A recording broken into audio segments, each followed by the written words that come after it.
américaine elle est corrompue depuis le début, et depuis très longtemps, et Chicago le prouve. Chicago prouve ça par divers moyens, notamment par le fait qu'on utilise pour Chicago une histoire originale qui s'est passée en 1924, et on peut déjà passer à la première slide. C'est tout simple, 1924, vous avez deux femmes qui sont accusées de meurtre et elles seront acquittées. Et vous avez une femme qui est chroniqueuse dans un journal de Chicago et qui écrit en fait la chronique et les chroniques de ces procès qui ont lieu à Chicago. La première s'appelle Beulah Hannan et c'est dans la comédie musicale Le rôle de Roxy Hart, et la deuxième s'appelle Belva Gardner et c'est Velma Kelly évidemment dans le spectacle. Ces deux histoires, cette femme qui est chroniqueuse, qui s'appelle Watkins, va en écrire une pièce de théâtre en 1926. Donc ces 24, c'est les deux femmes qui sont acquittées pour meurtre, toutes les deux. On pourra voir un petit peu plus tard pourquoi. D'abord, elles sont acquittées des meurtres tout simplement, premièrement parce qu'un jury d'hommes, uniquement d'hommes, les trouve très belles et finalement se dit non, on ne peut pas les pendre, c'est pas possible, elles sont trop belles. Et puis finalement, cette femme qui s'appelle Watkins, qui est donc chroniqueuse, va écrire une pièce de théâtre en 1926 qui va avoir un petit succès, 170 représentations à Broadway, c'est pas grand chose, mais c'est cette pièce de théâtre qui s'appelle Chicago, qui va servir de pièce pour monter Chicago, la comédie musicale. Alors ce qui se passe, c'est que dans les années 50, Bob Fosse, qui est déjà un homme très connu, un chorégraphe très connu à Broadway, essaye d'obtenir des droits de cette pièce de théâtre et n'y parvient pas. Alors, il n'y parvient pas tout simplement parce que la femme qui a écrit cette pièce de théâtre ne veut pas lui donner ses droits. Elle estime que d'abord elle est devenue très très chrétienne et elle estime que ce qu'elle a écrit dans le passé ne peut plus avoir à faire avec sa vie actuelle. Et donc, elle refuse de donner les droits de cette pièce. Quand elle meurt en 1969, les ayants droit de cette femme, les ayants droit de celle qui a écrit la pièce de théâtre, ces ayants droit acceptent finalement de donner les droits à Bob Fosse pour en faire une comédie musicale qui s'appellera Chicago. Alors, il va trouver évidemment des personnes qu'il aime énormément pour écrire la musique, puisque en 1972, il a dirigé le film Cabaret, et il va reprendre les mêmes, Kander et Herb, pour faire en effet cette comédie musicale en 1975. Donc 1975, c'est la première fois que Chicago est sur scène. Chicago, c'est la première fois que c'est sur scène en 1975, dans une version qui n'est pas du tout la version que vous avez actuellement à Broadway et ailleurs, qui est une version qui n'est pas édulcorée du tout, qui est une version plus petite et qui est une version qu'on appelle le diamant noir.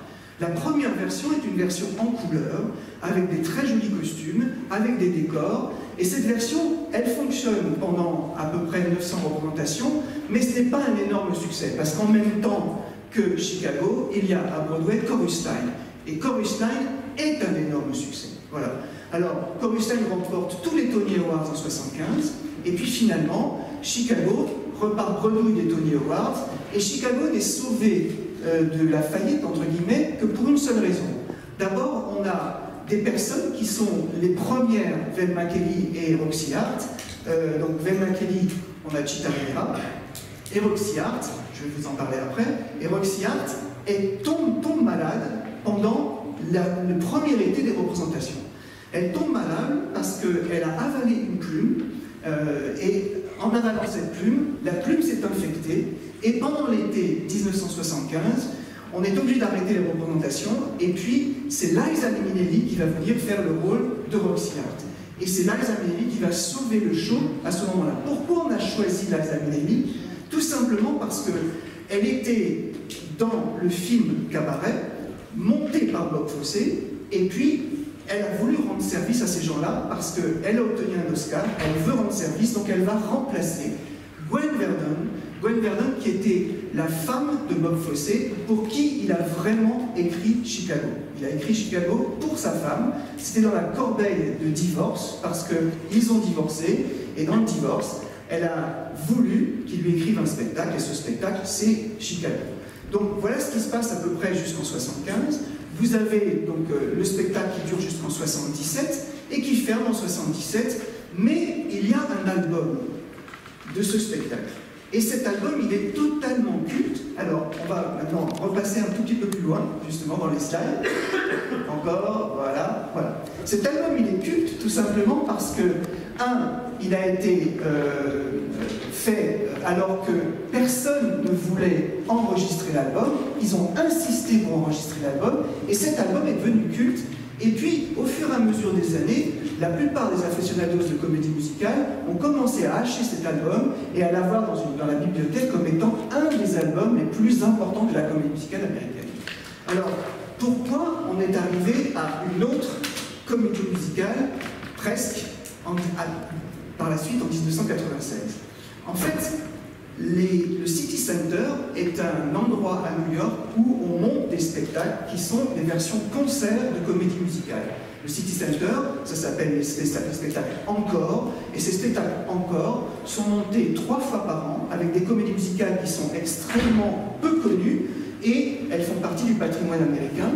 Et en 1996, au tout début de 1996, on commence à avoir l'idée de monter Chicago. Et puis, au mois de mai 1996, Chicago est monté pour 4 représentations, justement, au City Center.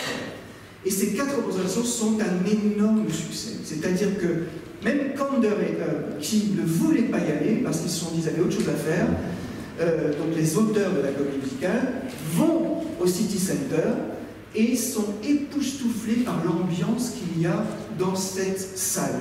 C'est une très grande salle, qui est un peu plus grande que Mogador, une très très grande salle. Et en fait, la plupart des gens qui sont là pour l'album, c'est-à-dire qu'ils sont venus pour écouter ce qui se passe avec ces chansons extraordinaires de Chicago. Chaque chanson de Chicago est un titre, c'est véritablement un chef-d'œuvre pour chaque chanson. On ne s'ennuie pas dans Chicago. Quand les rappeurs sont là dans le public, et ils sont assis à différents endroits de la salle, et ils se voient à l'entracte, et les bras sont tombés déjà. Ils disent, mais qu'est-ce que c'est que cette version de Chicago extraordinaire? Et c'est cette version du mois de mai 1996 qu'on retrouve à Broadway en novembre 1996, et qui est encore à Broadway de nos jours, au bout de 22 ans d'exploitation. Alors, qu'est-ce qui s'est passé pendant le week-end qui a suivi le 4 mai? En fait, les producteurs se sont battus pour avoir les droits de Chicago. Ils vont voir tous les gens du City Center et ils se font la queue devant le bureau en disant « on veut les droits pour monter ça à Broadway ». Et puis finalement, ce sont 2 producteurs qui décident de monter ça. En fait, ils ont eux, l'argent pour monter ça parce qu'ils ont monté beaucoup de spectacles à Broadway, 25. Et puis, il s'appelle Geisler. Et puis, ils montent ce spectacle. Et ils le montent pour une durée déterminée de 4 mois seulement. Donc 4 mois pour commencer, c'est un tel succès qu'ils vont changer de théâtre, qu'ils vont aller immédiatement dans un autre théâtre qui est très très grand, qui s'appelle le Shubert Theater. Ça c'est la 2e petite version. Et la 3e version, qui est la même, c'est la version que vous avez en ce moment à l'Ambassador Theater. C'est une version qui, hier soir, a fait 9061 représentations. J'ai regardé encore hier soir le compte, 9061, et qui est une version qui est non pas édulcorée, mais qui est précise et qui est un diamant. Et en fait, les producteurs, les Weissler, avant l'arrivée à Broadway, ont fait des encarts dans le New York Times en annonçant au fur et à mesure la comédie musicale qui allait arriver à Broadway. Et en fait, ils ont été très intelligents parce qu'ils ont fait des posts ils ont fait des articles, ils ont fait faire des articles, ils ont fait des publicités dans le New York Times et dans les autres journaux, montrant une très très belle image. Et ça, l'image de Chicago, vous la connaissez tous, c'est cette image-là, l'image du noir et du rouge, qui veut dire un peu sexe, corruption, etc. Et c'est ça qui n'avait pas plu dans la première version. Le fait qu'on ait un petit peu de trop de choses sexuelles dans la première version, un petit peu de trop de mots crus dans la version de 75, qui est la même que celle de 96, mais en 75, on ne pouvait pas véritablement dire la même chose qu'on dit maintenant et qu'on disait en 96. Voilà ce qui se passe dans le montage de Chicago. Évidemment, ils écrivent, ils font un énorme ad, on dit en anglais, une énorme publicité dans le New York Times qui dit « Le concert était une inspiration, vous allez voir ce que vous allez voir ». Et l'intelligence de ces producteurs sera, on peut passer dans les slides après, l'intelligence de ces producteurs, on peut passer après, sera de dire qu'à chaque fois que le spectacle commence à rapporter un tout petit peu moins d'argent, on fait venir une vedette. Là, vous avez, sur cette slide, les toutes premières vedettes, évidemment, du show en 96, c'est Bebe Neuwirth à gauche, qui joue le rôle de Velma, et Anne Rankin, que vous avez vu là-haut, qui joue, et qui est là, pardon, je n'ai pas vu, Anne est là. Bonjour Anne. Bonjour. Je précise aussi qu'Anne Rankin était dans la version originale de 75, elle a remplacé Gwen Verdon, et après elle a remplacé évidemment Liza Minnelli, donc elle est aussi une Roxy de la version de 75. Elle a monté en même temps qu'elle était l'actrice, parce qu'elle pourra vous raconter son histoire. Elle ne voulait pas être l'actrice de ce spectacle, mais on l'a un peu forcée. Finalement, au bout d'un week-end, elle a dit oui, je veux bien le faire. Elle était simplement chorégraphe. Dans le style de Bob Fosse, c'est ce qui est très important, c'est que le New York Times, par exemple, a dit qui peut monter un spectacle de Bob Fosse à New York en ce moment? Une seule femme, c'est elle. Voilà. Et c'est ce qui s'est passé, et évidemment les critiques, aussi bien du 4 mai, donc la version du City Center, et évidemment les critiques qui ont suivi, notamment les critiques de Ben Brantley, qui est un des plus grands critiques new-yorkais, évidemment ces critiques ont été dithyrambiques pour la deuxième version, la version qui est encore à Broadway de nos jours. Alors comme je l'ai dit, c'est une version en rouge et noir. Alors, je ne cite pas une chanteuse bien connue, c'est autre chose, mais c'est une version qui est une version extrêmement sensuelle, extrêmement sexuelle, et je pense qu'elle saura beaucoup mieux vous l'expliquer que moi. Alors, il s'avère qu'à chaque fois qu'on monte Chicago, on a des affaires judiciaires plutôt pas juridiques, judiciaires, qui défrayent la chronique. Par exemple, la première version en 75, on venait juste d'avoir le Watergate. La version là, en 96, c'était le procès d'O.J. Simpson. Et puis au fur et à mesure des années, c'est vrai qu'on a eu des très grands procès médiatisés aux États-Unis, et ça aide Chicago, le procès de Michael Jackson, même le procès de DSK, tout ça aide Chicago parce qu'on a l'impression que la justice américaine est une justice corrompue. Pour faire en sorte, justement, on peut passer après, pour faire en sorte, ça c'est le tout premier cas, je voulais quand même vous le montrer, le tout premier cas, parce que moi il y a quand même quelqu'un que je vénère, qui est Joe Way, qui est le premier MC de cabaret, évidemment, que vous connaissez tous, et puis le premier Billy Flynn, qui est James Newton, et puis Marcia Lewis, qui est la première Mama Morton. Quand on a fait tout ça, quand ils ont terminé leur run, c'est-à-dire quand ils ont terminé de faire leur spectacle, et bien entendu, il a fallu les changer, il a fallu qu'on mette d'autres gens. Et ce qui s'est passé, c'est que l'intelligence des producteurs est d'avoir choisi des vedettes de manière à ce que le show ne perde jamais d'argent. Et le show n'a jamais perdu d'argent depuis 22 ans. On arrive à Broadway à 800 millions de dollars déjà de recettes, rien qu'à Broadway, et dans le monde entier à 4 milliards de dollars de recettes rien que sur ce spectacle. Alors, évidemment, on va les passer très vite. Vous avez eu Usher, qui a joué Billy Flynn, Michael C. Hall, vous le connaissez de la série Six Feet Under, et puis Todrick Hall, qui est l'un des derniers qui est arrivé dans la compagnie. Et puis Melanie Griffith, dont tout le monde a dit beaucoup de mal, et moi quand je l'ai vue, je l'ai trouvée formidable en Roxy. I don't know what you think of her, but she was so fantastic in Roxy. She was.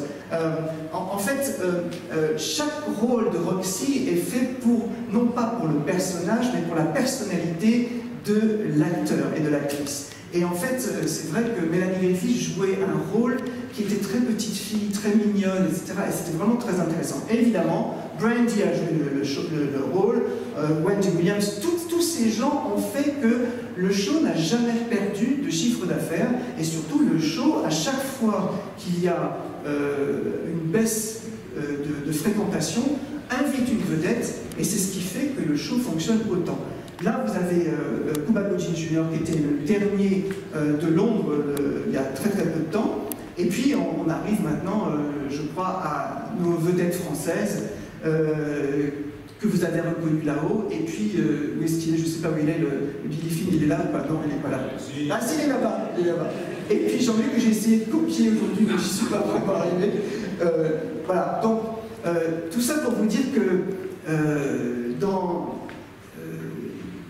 tout ça, il y a plusieurs choses à retenir. Il y a la danse de Bob Fosse, dans le Fosse style.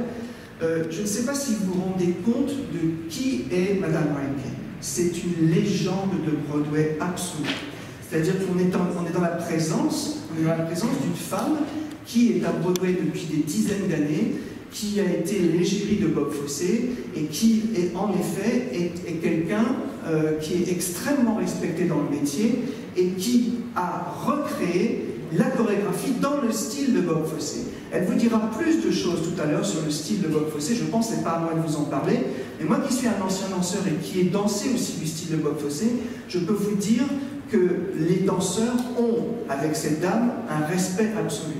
Et puis, dans la première version de 96, il y avait à Broadway, dans ces premiers diamants noirs, il y avait à Broadway les plus grands danseurs de Broadway.